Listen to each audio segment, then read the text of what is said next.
Welcome to Westchester Words, Education, EdTech, and Publishing. I'm Nicole Tomasi, and in this episode, I am pleased to welcome back Brian O'Leary of BISG, Book Industry Study Group, to talk about all the things that are happening over at the organization. Brian, it's great to welcome you back again.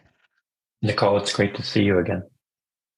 I feel like this is becoming a bit of an annual ritual. We get together roughly sometime in February and we kind of have a catch up on everything that BISG is doing. I'm glad that we can do it once again this year. Do you want to give us the top level view of what has been happening over at BISG? Sure. So we set goals for the year, typically in the fourth quarter of the prior year. Our fiscal year is a little bit different, but our planning year is the calendar. We have 5 standing committees, and we spent much of the time in October and November kind of looking at what industry trends were really significant, what kinds of things we wanted to work on. So in metadata, supply chain, workflow, in particular, we've kind of got a game plan for tackling new issues in 2023 that are more or less integrated with one another. We're actually thinking about it for our annual meeting that's going to come up in a couple months as well. And BISAC, the Subject Codes Committee, has already put together, it started in October, put together a game plan for an update that will be released later this year. Well, it sounds like you have a lot on your plate to do over the next 9-10 months of 2023. But I actually want to kind of reach back a little bit towards the end of 2022. You guys launched a very refreshed, revamped website. Would you like to talk about that?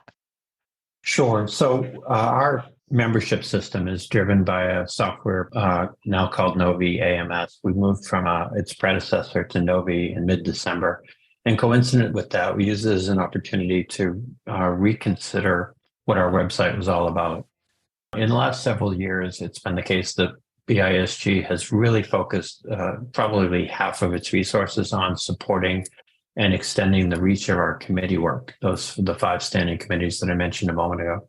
And I think the thing that really stood out for us was that we weren't really showcasing on the website as much of that work as we could have. So we revamped the website to include a refreshed BISAC subject code section, an entirely new approach to how we do committees. So each committee gets its own landing page with pointing out to a variety of different resources, as well as summarizing the work that it does.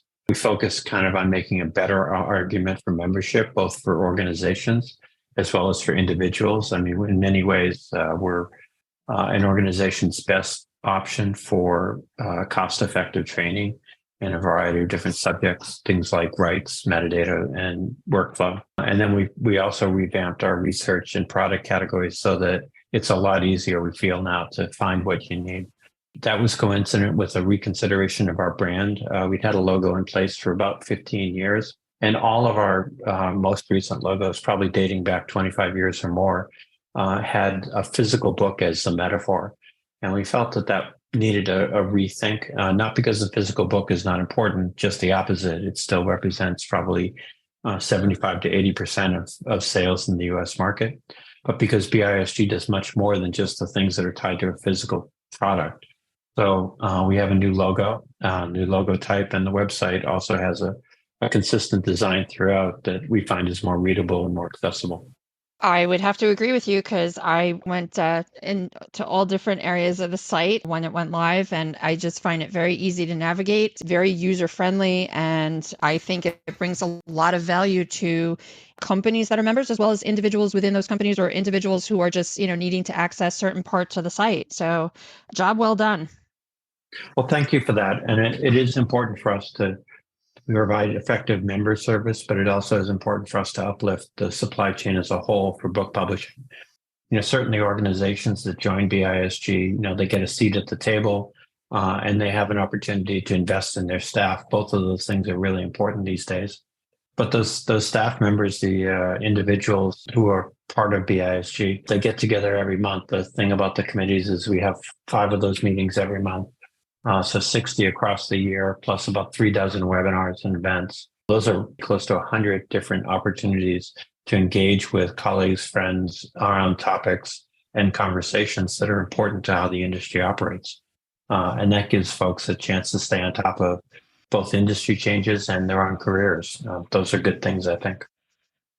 I think they're great things, and they do add a lot of value to what I think is a pretty reasonable price for being a member, whether as an individual or as a company. Wondering if maybe you could give a preview of some of the webinars and some of the lunch and learns that might be coming up in the next several weeks that people can avail themselves of.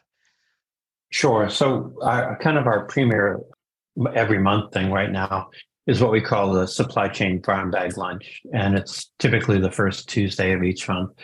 We're currently focused on a forecasting project where we looked initially in February, the meeting that's already passed, at opportunities to better model demand planning, meaning forecasting orders for publishers. This coming month in March, we're going to look at supply planning. How do you organize the information you have for how many orders you're going to have and turn it into a production plan that printers and other manufacturers can support. And then in April, we'll wrap that series up, or that part of the series up, with a kind of a combined thing and identify some takeaways for book publishers. We've been fortunate for that particular series to get participation from both Princeton University Press and Sourcebooks, who are contributing some of their real data so that we can identify some opportunities for them to both do things more efficiently and perhaps maybe to highlight some of their best practices that are helping them compete in the current environment. We've been doing a variety of things in workflow and metadata. Coming up on, I think, March 8th is essentially metadata best practices on use of Onyx. And we'll be doing on March 22nd a webinar on indexing, probably a topic that's near and dear to folks at Westchester. Essentially, what indexers wish publishers knew. We're going to hear from a couple of indexers who are affiliated with the American Society of Indexing and have them talk us through not just the arguments for an index, but some best practices on how to work with those folks. So it's you can sort of get the sense that we're in a lot of different places, and it's fun. Indeed. The session with Princeton and Sourcebooks, that sounds really, really interesting, since it'll be using real-time data and, walking people through it. So the brown bag lunch, those are available to anybody regardless of membership in BISG, right? Yeah, actually, all the webinars that I've mentioned are open right now to anyone without charge. We are giving some thought to charging maybe in the second half of the year if you're not a member, but probably not for the brown bag lunches. The reason is that we want to foster a conversation within the supply chain and across the industry over better practices for things like forecasting, paper management, inventory, and the like. We don't want to put up a hurdle in front of that, at least not at this point. There's always a tension with a membership-driven organization like the Book Industry Study Group to provide value for membership in a really clear way. But you also want to change how the industry works, because that improves the situation for members as well as for the industry. Well, I guess one of the value props in a way of the brown bag lunch is that you don't record those sessions, so that it will foster that necessary conversation about how, as an industry, we can improve and move things forward for the benefit of all. Yeah, that's all the other sessions typically are recorded and then they're later posted on our YouTube channel. We're looking at, with the new website, we're looking at bringing some of those in-house, or all of those in-house perhaps, but they're still currently used on YouTube. But we felt like the brown bag lunches themselves, people may be asking questions that they feel are a little bit out of bounds, or maybe they don't put them in the best possible light. And we wanted to make sure that everybody felt comfortable doing that. So we haven't recorded them. We haven't generally done anything with attribution within them. That's what we do in committee. This is a conversation among colleagues and friends to just talk about issues and opportunities that are before us on a variety of different supply chain related topics. I think it strikes a really good balance between the stuff that, is recorded and may eventually be behind a members only access versus what's available to anybody. So kind of on the members only pathway, the BISG annual meeting is going to be coming up soon, if my calendar's right. Care to share anything about it? I can. It's scheduled for April 28th from about 8:30 in the morning till 2:30 in the afternoon, followed by a reception that was extremely popular last year. It's actually not members only. There is a higher price for non-members. That's $100 more than the member price, but it's open to anyone who's interested in the topic, which is Thematically, it's going to be on transforming supply chain communication. Our interest is in talking about 4 things in the morning, followed by a closing keynote. The 4 things in the morning will be a report out on the forecasting project I just described. We think we're going to have some lessons to be learned, and it'll be a good way to kick off the day. The second and third sessions will be looking at opportunities to update what we call the data stack in book publishing, how data moves across the industry. And in the third session, updating the tech stack, what tools and resources do we use to get information both out to the balance of the industry and then back on things like sales reporting. And then the last session before we go to a lunch and the annual meeting itself, where we elect officers and approve the budget, will be a conversation about how do we move forward from here? What can we as an industry do? What can we learn from other countries that have done things in different ways? I think particularly about Canada, the UK, Germany, as well as some other smaller markets like Norway. So there are good models there. There are good analogs, and I think that we'll have a lot of fun having that conversation on the morning. And then after lunch, we'll come back for a keynote from Kevin Spall, who's Senior Vice President of Global Procurement at Scholastic. And Kevin's going to be giving a talk that we're currently calling Thriving on Chaos, just with less chaos. And I think Kevin's going to bring his own unique perspective. He served as a senior executive, a CEO of a major printer, as well as his current role at Scholastic, to talk about things that the industry can do to recognize that the current environment is going to remain turbulent, but we don't have to necessarily be reacting in the same way. Well, my goodness, he certainly has probably drawn a lot on his experience over the past couple of years from being at that printer with everything that the industry's gone through in terms of paper and sourcing and printing. So probably the perfect person to helm that keynote. Yeah, I mean, not everybody knows Kevin. He's certainly been a real supporter for BISG in general and for the industry. He's very active as well in the Book Manufacturers Institute, BMI. Both with his historical affiliation and his current interest as a publisher. But I think he'll bring a really fresh and clear-eyed perspective to the conversation. And it'll be a great way to close out the day before we go have a cocktail. I like the way you think, Mr. O'Leary.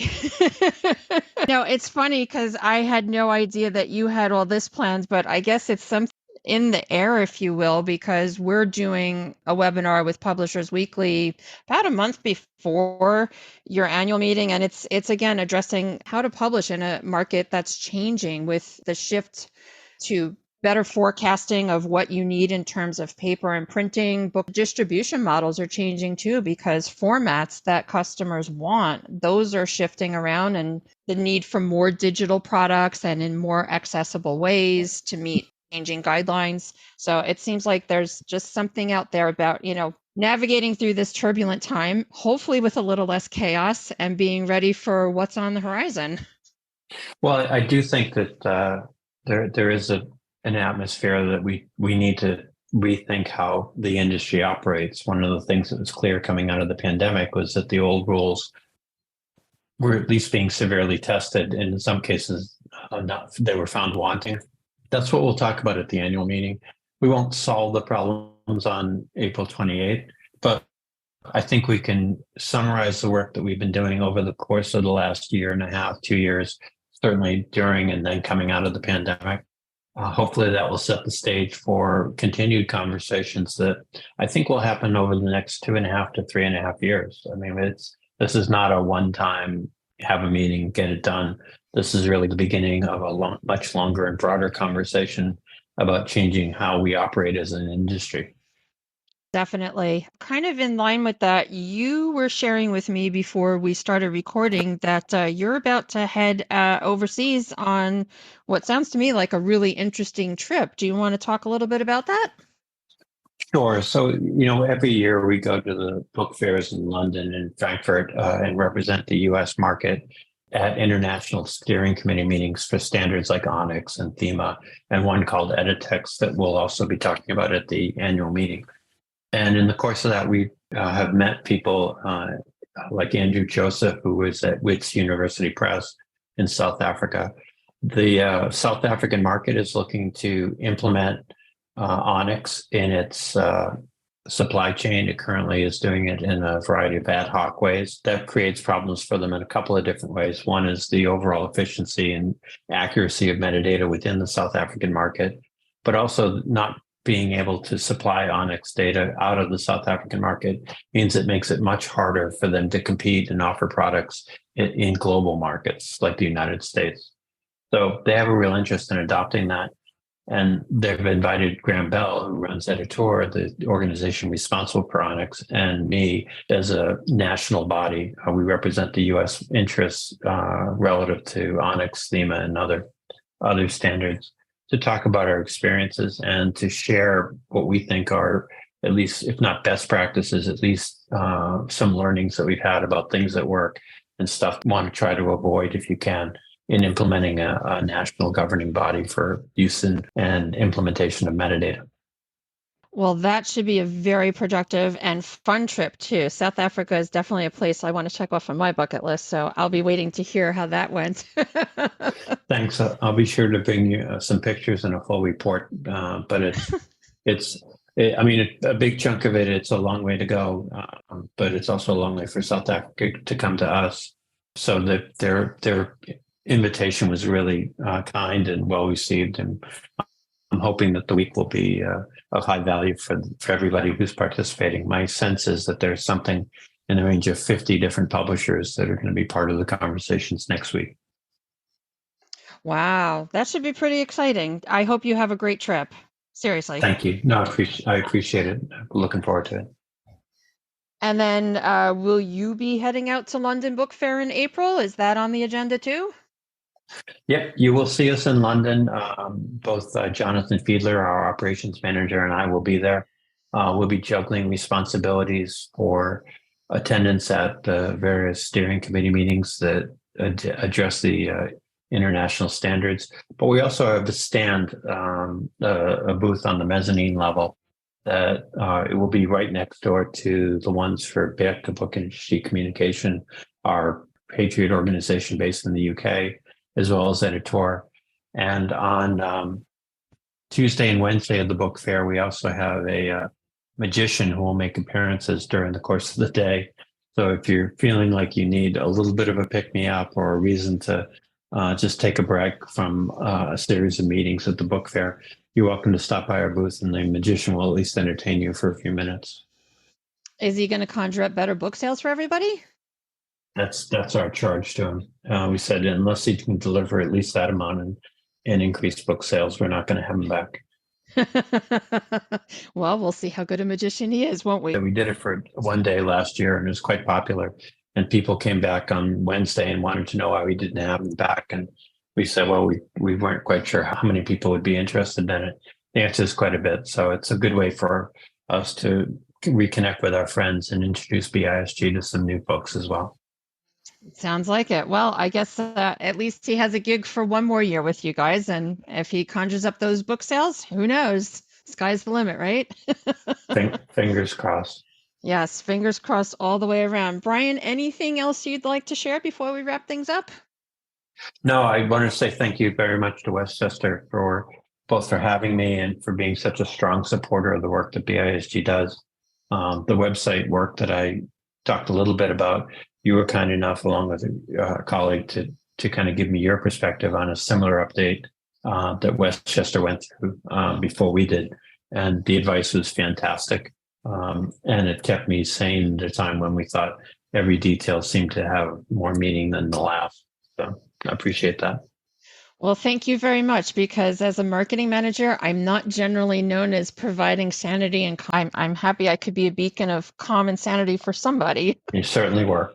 Thank you. Well, I very much appreciate it, and we value all the information and knowledge that we gain from being a member of BISG. So I think it's a mutually beneficial relationship between the two companies. So I want to thank you, Brian, once again for coming on to Westchester Words and telling us what's been going on with BISG. Sounds like it's all good, and onwards and upwards from here with South Africa, Great. London, and magicians and all kinds of good stuff. Yep. Thank you. Appreciate it.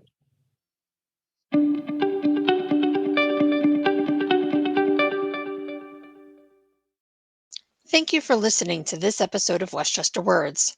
If you're looking for previous episodes or want to read additional content that has been shared by some of our guests, please visit our websites, westchesterpublishingservices.com and westchestereducationservices.com. For an international perspective, check out our sister podcast, Westchester Words UK and International, available on the Westchester Education UK website, westchestereducation.co.uk, or wherever you stream podcasts.